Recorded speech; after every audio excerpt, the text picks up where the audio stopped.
And we are going live in like 3, 2, something. Hold on. And we are live. Hello, everybody. We are awfully sorry for the delay to proceedings. We just had a little bit of issue with YouTube. I'm starting to think it's actually YouTube's fault. But hey ho, we are here. Hello, everyone. And we have Mr. Andrew Swainson with us. Hello, Andrew. Good afternoon. You all right? I'm good. How are you? I'm super, thanks. Yeah, not bad at all. Awesome. You're going to be drawing a piece for us today. What are you drawing? I'm going to attempt to draw the creature from a Black Lagoon today. Amazing. I'm sure there'll be. We've got a few extra people. The full AMPjam team is in the house, and there was some excited faces at what you're planning to draw for us. So I think what we'll do is we will. I think we'll go into the drawing first, and I'll be asking you some questions, and then we can cover a bit about what you've got coming up and what you're releasing this weekend. So we're going to switch to show people what you're drawing. And I know because we had a bit of a delay. You've started a gentle outline there just to give us a bit so that we still have the time for you to do some good sketch work. And thank you for doing this again. We loved having you, and people can now see what you're doing on your sketching. Very good. Hello. I'll just go over what I'm going to do with the sketching and how I'm doing it this time. I think last time when I did the dinosaur, I'd already started with a really brief outline. I think this time I'm doing the grid method, where I've got my reference image. Then I put a grid on it. And so I put a grid on my paper, which is a bit bigger than the grid on the reference, and then I'll just sketch it out using that so that I get the proportions in a reasonably correct. So I think you've got a bit of a love affair with Universal monsters, is that right? Yeah. That's I would say that's fairly accurate. Yeah. And how long does that stretch back, and what is it that you love about them? I'm not really sure what it is I love about them, to be honest. I think they just look really cool for a start. But it's something that goes right back to when I was really quite young. I think I've explained sort of part of this on when I was on the More Art podcast. Whereas I was a bit of a nervous child when I was very young. But I had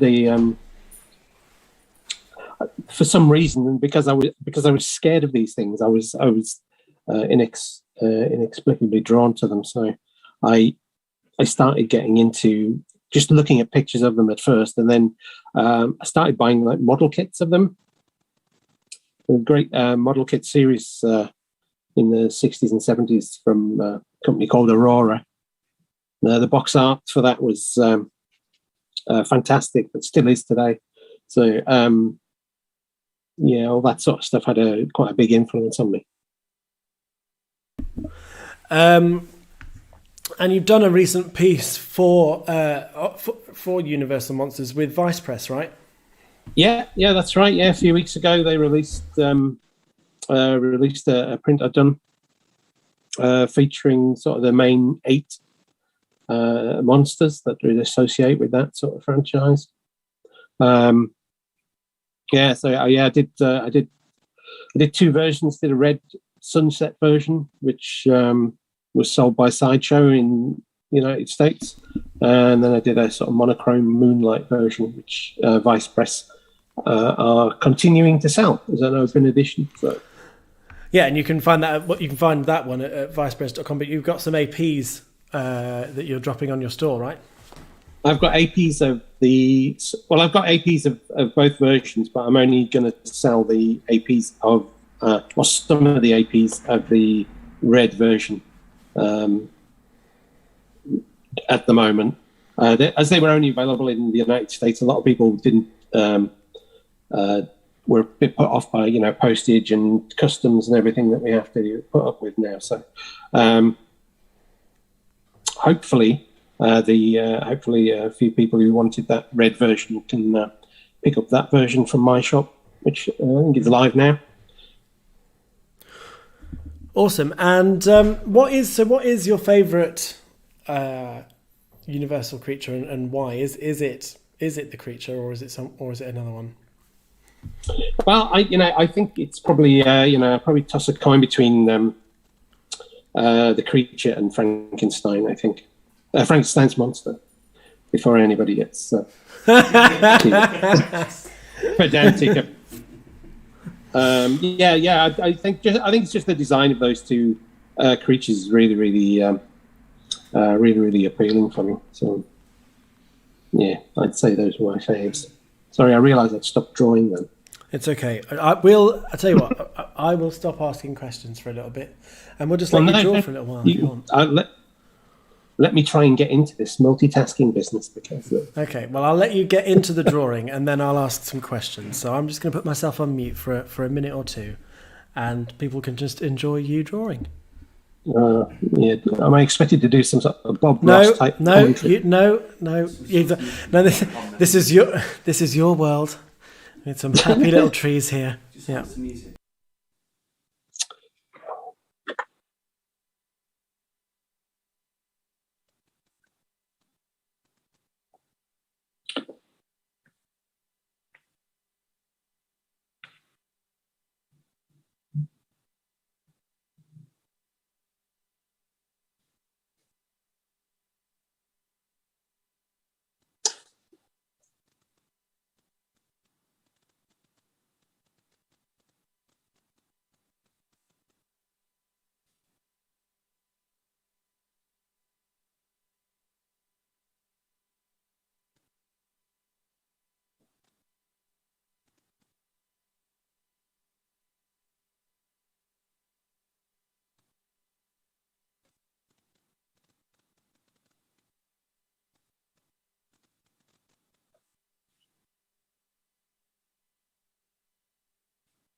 Darren just contributed a rather unhelpful comment, which was that it currently looks like a Teenage Mutant Ninja Turtle. And I'm going to go and hit him now.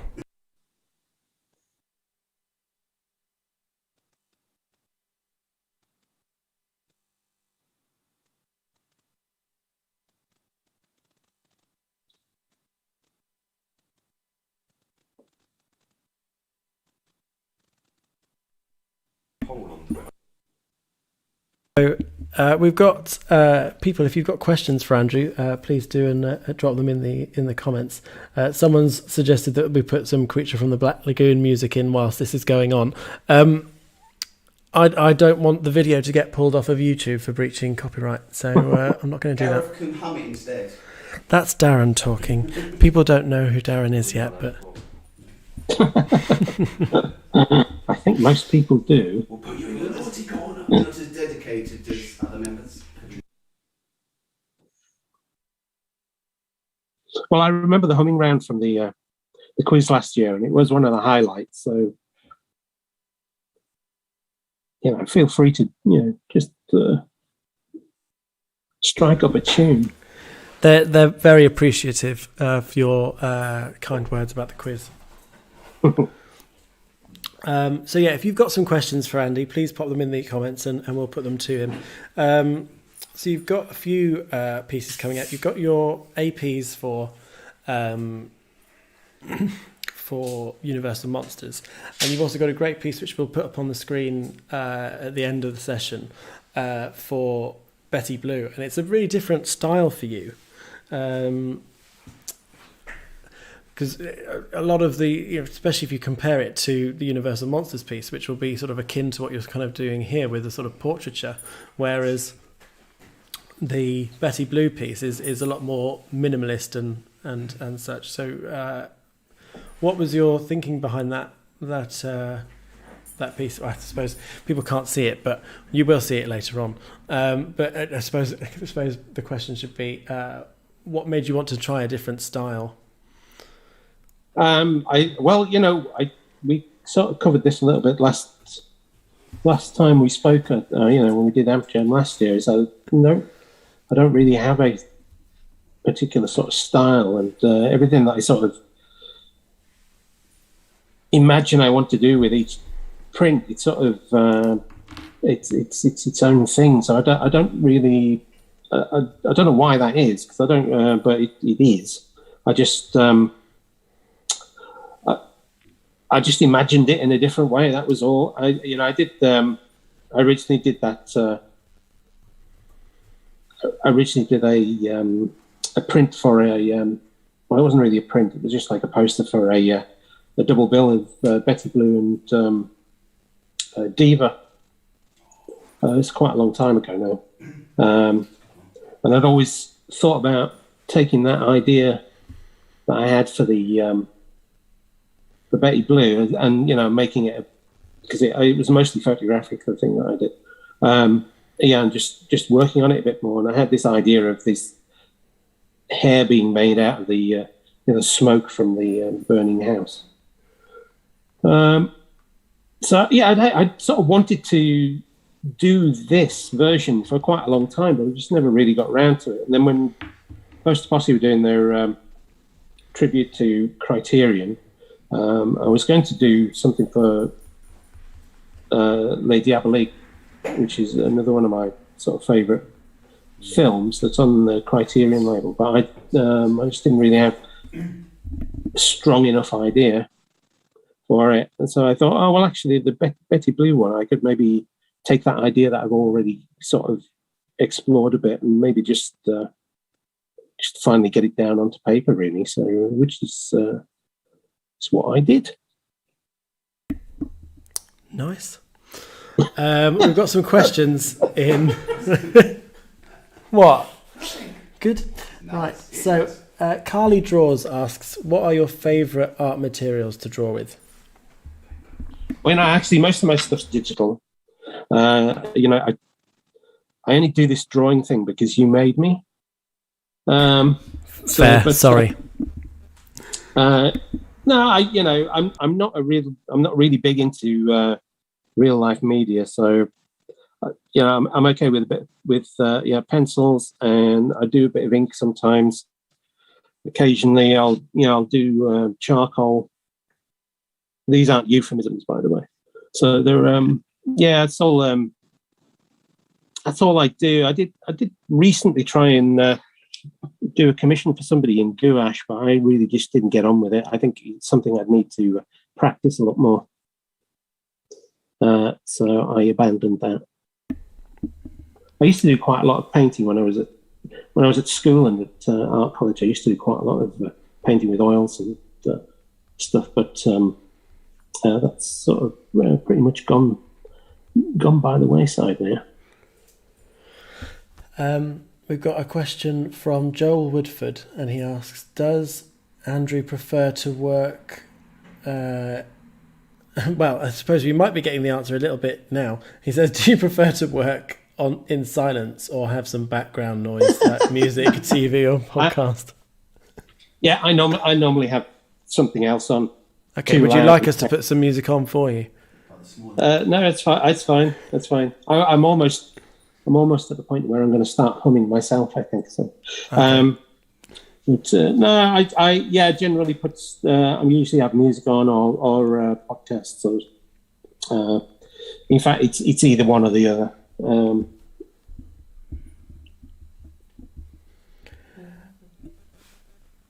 Okay, I'm just looking at see if we've got any more questions.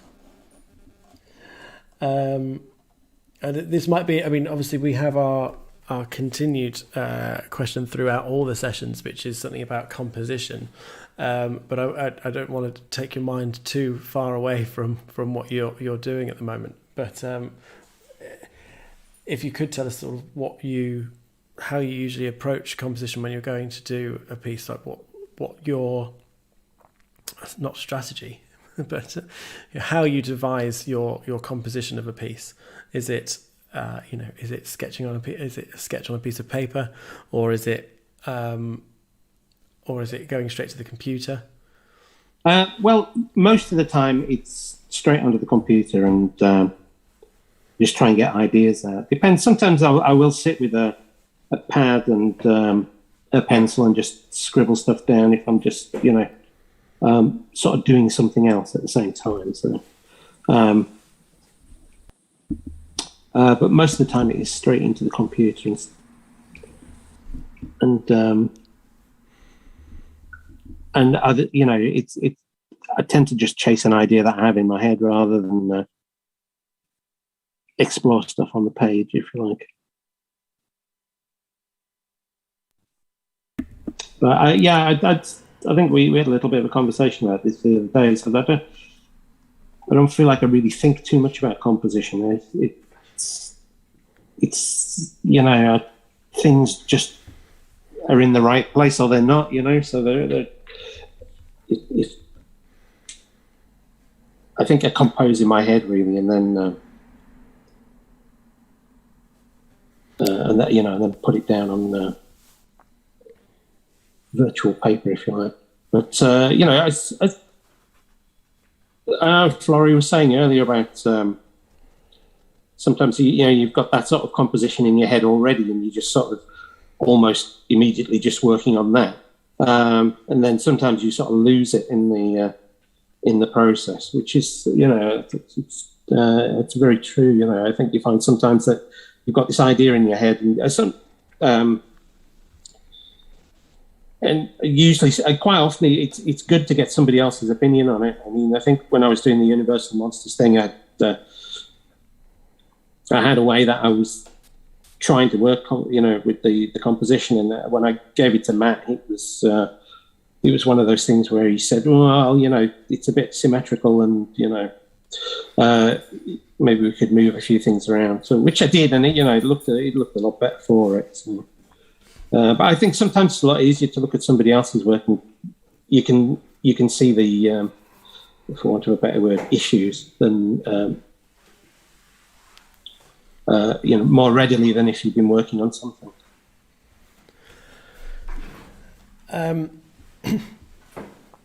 And you talked about like working with Matt. He's the general impression over this. Over the weekend has been that he will just tell people whether it's right or wrong and expect people to come back with a better version. Is that your experience thus far? Well, I guess so. Though they've been very. I haven't had to change much on from their point of view, and I think Matt is not as blunt as he makes out he is when he's being interviewed. I know. He's or he hasn't been with me. Maybe he is with Florrie because he knows him a bit better. But, he's not. No, I mean, I think if you're working with somebody like Matt, that he knows what he's talking about. So it's not coming from a, sometimes if you're doing work for a corporation, say, sometimes there's an element of changing it because I can, sort of thing.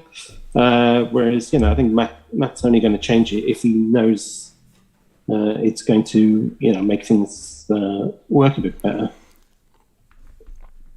So I haven't worked with them enough to come to any sort of blows about that, or any major disagreements. Everything Matt and James have sort of suggested to me I've pretty much just taken it on board, because it's it made sense. We've got a question here, a very good question from Mel, saying, "Hey Andrew, will you draw me like one of your French girls?" Is that from Chris? Well, the answer to that question is always yes. Of course I will. Yeah, he charges extra for those kinds of commissions. I do. But if you inbox him, he'll let you know the rates for those.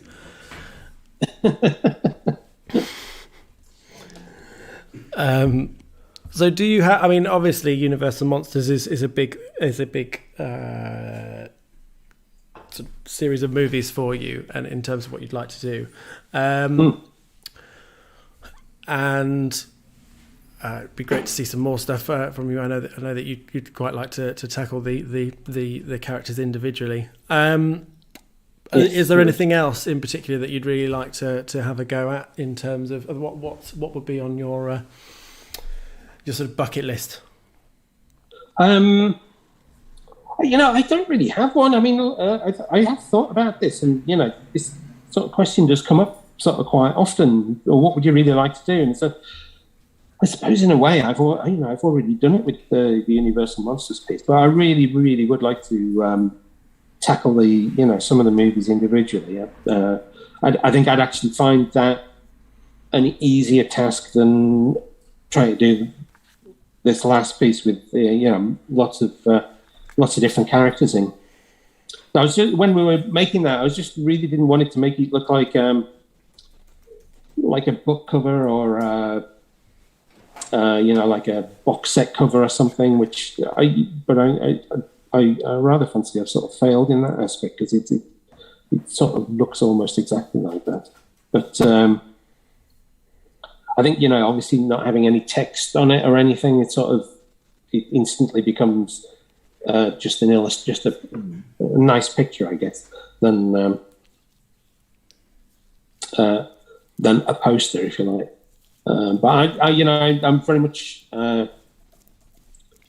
into sort of typography, and I'd really quite like to do combine that the imagery of the films with some sort of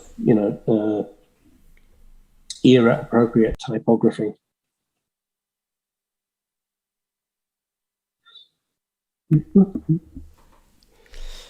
Let's see what we got. Bembo says that when you painted him like one of those French girls, that you didn't charge him extra. Is that because you like Bembo?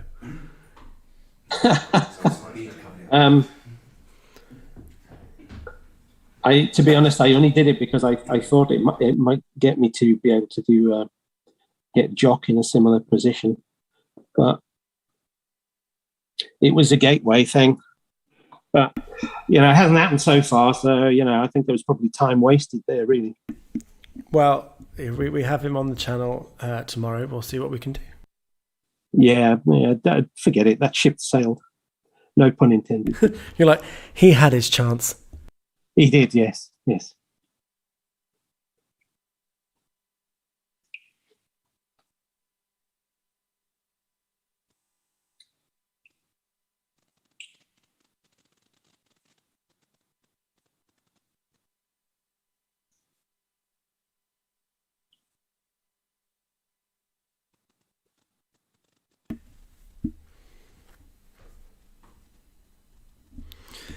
Sam Gilby has come in with...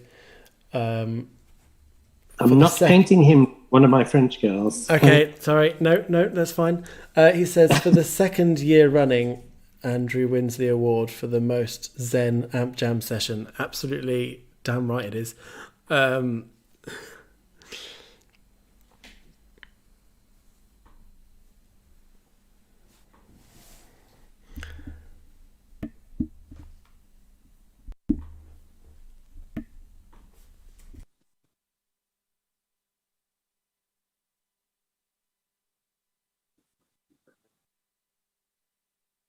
How are we doing for time?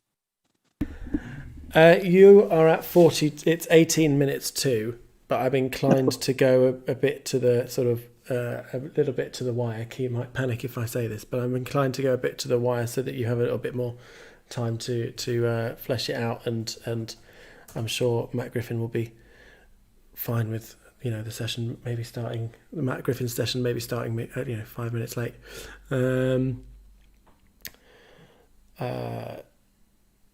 Bembo says he will tell Jock about that stuff tomorrow. No, I'm not sure I'm in the mood now.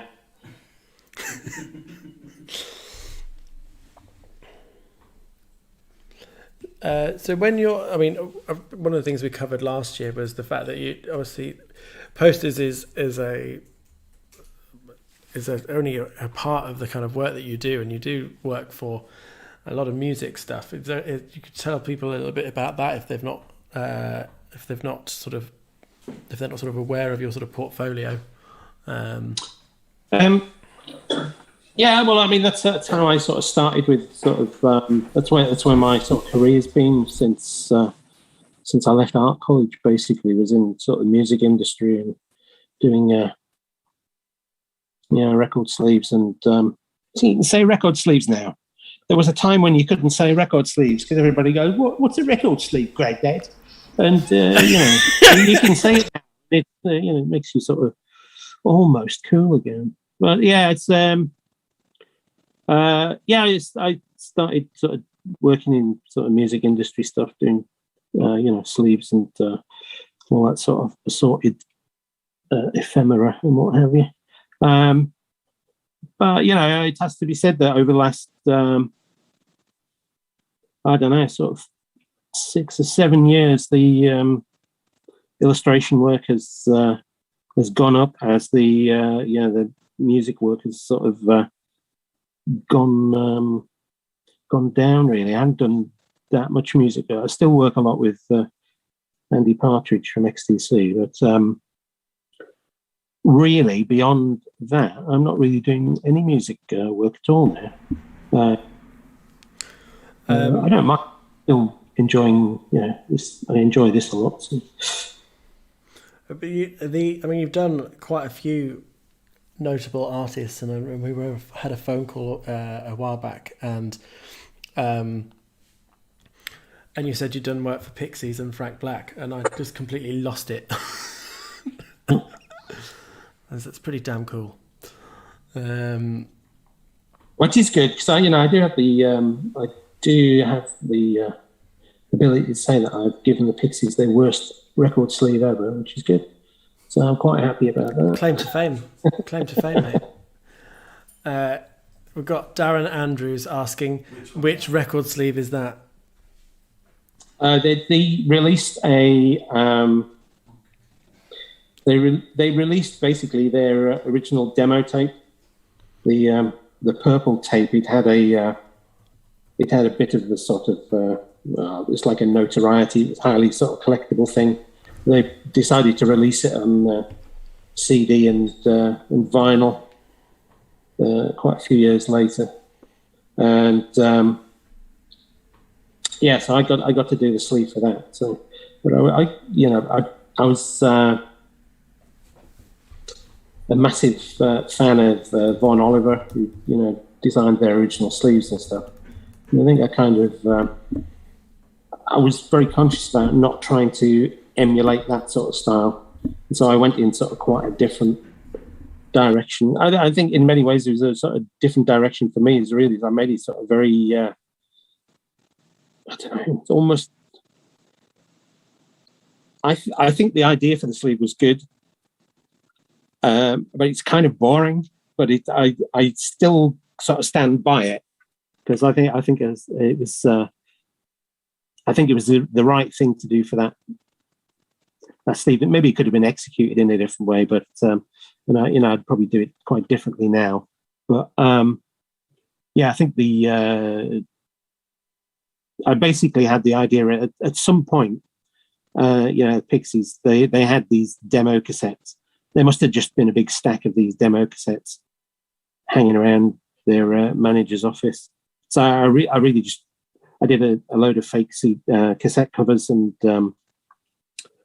just stacked them up and photographed them next to, like as though they were just on an office table. And so it was actually kind of boring, but I quite like the sort of, I don't know what I'm trying to say. I quite like I still like the idea of it because it was sort of a bit against the grain of what they'd had and what you'd expect from a Pixies sleeve. So whether it was actually any good or not is, the jury's out. I'm just wondering when I'll eventually get the Jurassic Park poster as well. I will say that.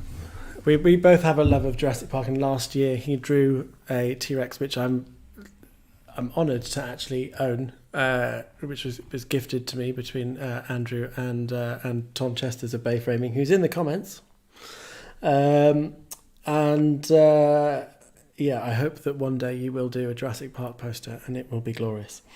I've just popped your store links into the chat because you've got your Universal Monsters variant in there, and if you're digging this artwork, then it's an appropriate piece to get. But I also noticed your Jaws minis.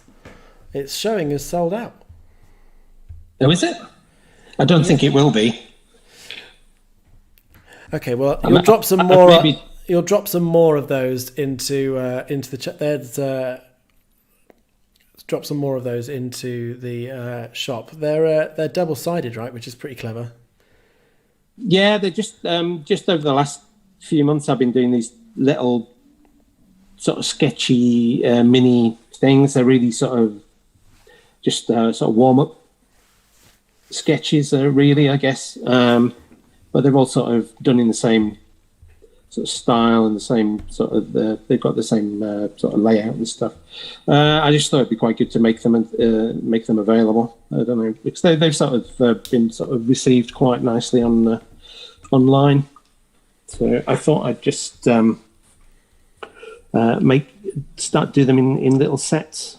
I think mainly they're for when I'm at cons and things, because people like sort of that sort of thing, nice little sort of set. So the first one I've done is I've done a Jaws set, which was so it's like 5 prints. They're double-sided, so you get you get one colour version on one side and then the variant version on the other.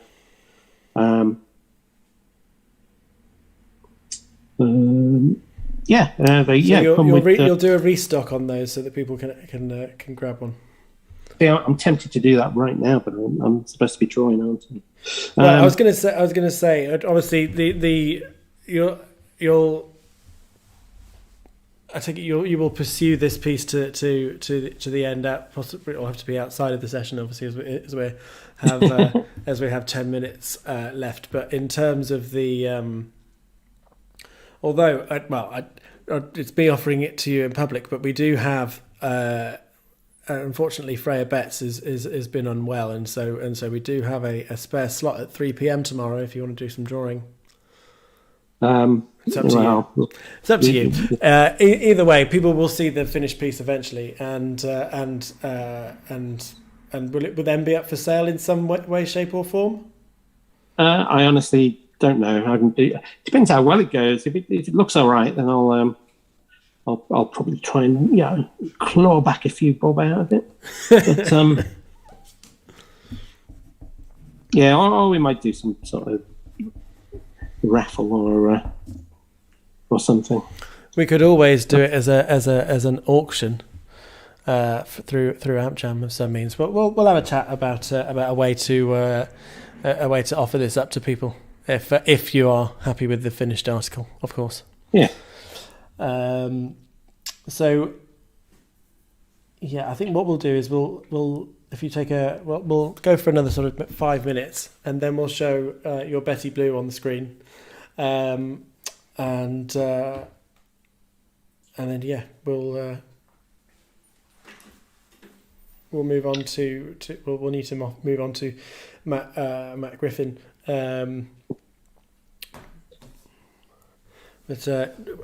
Next year you don't have to do drawing if you don't want to, but people do really enjoy it, but you don't have to. And I know that, as you said, it is me forcing you to do it, so I do apologise about that. Well, I don't mind. I mean, it's really it's a little nerve-wracking for me, I will admit, because it's not. I'd never sort of sit down in public and let people see what I'm doing. You know what I mean? I much prefer doing this sort of thing in the privacy of my own home. People are saying they like the idea, the double-sided idea. I think it's really clever. If you have, it also means that if you like one colour at a time, and then you're like, I would like to change that up, or you can just switch it around on the Jaws prints. Yeah, it didn't cost hardly anything extra to print on the reverse side, so I thought I would do that. Are you all right? Yes, I'm all right. Yeah, I'm just effing and blinding at my team. Sorry. Don't swear at them. They're doing the best they can. Exactly. Well, I don't know if they know that Matt Griffin has said absolutely take as long as you need in the comments section. So with that information, he said that without swearing. Yes, he's a bit of a swear box. Is that man? I think you put an awful lot of pressure on him. What, not to swear? Yeah, you'll make him feel very self-conscious.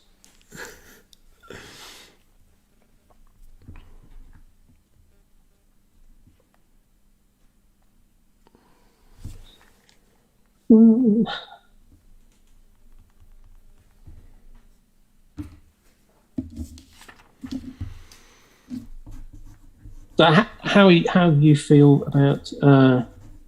We're about halfway through AMPjam. How do you feel it's going? It's going all right. You know, it's session to session to session. It's a bit of a weird experience because I tend to go from, so the majority of AmpJam is organised on my phone so far, and when you go from like a year of like messaging people to then we've got this massive setup in the office with like loads of screens, and now I've got, you know, we've got a room of 4 people here. It's pretty damn cool, but yeah, I really appreciate that people are liking it, and that, you know, it justifies us doing more. So you know. And, yeah, I've enjoyed everything I've watched so far. It's been really good. Thank you. I'm glad you enjoyed it. So what I think we'll do now, because we're at 5.2, we'll bring up the pieces that you're. So we're going to switch to showing people artwork that you've sent in. Sounds like Take Heart. Sorry. Is there a I prize? understood that reference as well.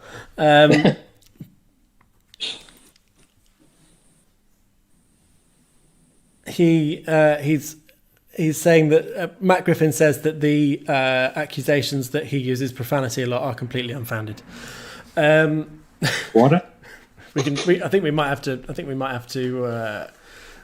come up with a compilation of all the times that he's sworn so far or not.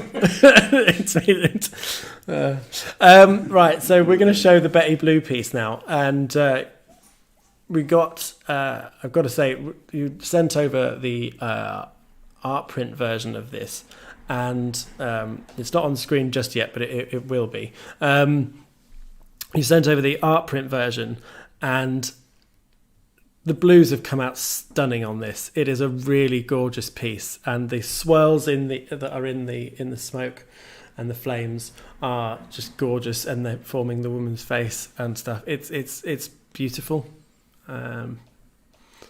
Thank you. No, I'm really pleased with how it's come out, and I think it's one of those things that you can't really see it on screen. You can show a close up, but then you don't get the whole effect. So I'm really pleased with how it's printed. I mean, even when you're working on screen and you sort of you have a good idea of what the colour's going to be. Once it's actually in ink on paper, it sort of changes it quite a bit. So I'm really pleased with how the print sort of made it look. The blue's really blue. It is, and it is fitting because it's a film with blue in the name. And you've got two versions that you're releasing. So you've got the version with titles, which is limited to just 10 copies. We've just popped the link into the description, into the comment section. Matt Griffin is saying that that's lovely. Carly Draws says this is top stuff. It's a really, really beautiful piece. And then we've got the art print version, which is sort of open edition. And it's 18 by 24, isn't it? Yeah, it is, yeah. I, having seen it in person, I'd really recommend it, guys, if you are interested in this poster. And then also, just before we go, we've got a preview of a piece from an upcoming poster that you've got coming out. Sorry about that. Someone tripped. Oh no! So we can see it now. There's two figures standing on a beach. Yeah, it's not much of a tease, to be honest. It's for a new print I've got coming out at some point, probably for Thought Bubble, I guess, with Vice Press again. What can I say? I think you should release. I don't want to. It's if you get it from that image, then good for you. I mean, it's a film that involves a beach. Yeah, it's a beach, and I mean that particular little section. There's a little sort of alternate timeline thing going on with the two characters. The two characters in there are having a different time than they do in the timeline that the movie takes on. I see. I think you should, all the way up until the release of this poster, you should drop, because I know how long you've been spending drawing each of these characters individually. You should just, every day, just another character. You just show them all, just so you know they're all in here. I think it's one of those situations where I think I've been putting far too much detail into it. I could have they're going to be so small on the print that I could have probably got away with doing, little Lowry stick figures or something. But I feel certain I've put too much detail into it. But if it's there now, so I'm not going to take it out. So. It's that thing in the Simpsons movie when the credits are rolling and Bart and Homer come across from two sides of the screen saying, "Can we go?" One says, "Can we go now?" And Homer says, "These people all worked very hard on this movie, and all they ask is that you sit here, watch, and remember their names." So, Andrew, thank you so much for joining us today. You're welcome. I will. We've put the links on to your store in the comment section, and we'll be sharing those on our social media as well. You don't have to do drawing next time, but I would like you back in some way, shape or form. So yes, thank you so much. We will be a few minutes late, obviously, to Matt Griffin, but Matt Griffin said it was okay. So thank you everybody for seeing Andrew Swainson doing his live drawing, and as I say, the the Jaws pieces the minis that he's got that are double sided. He'll do a restock on those today, presumably. In 5 seconds. In about 5 seconds. So thank you everybody for watching the live drawing session, and we'll see you very shortly with Matt Griffin. Cheerio.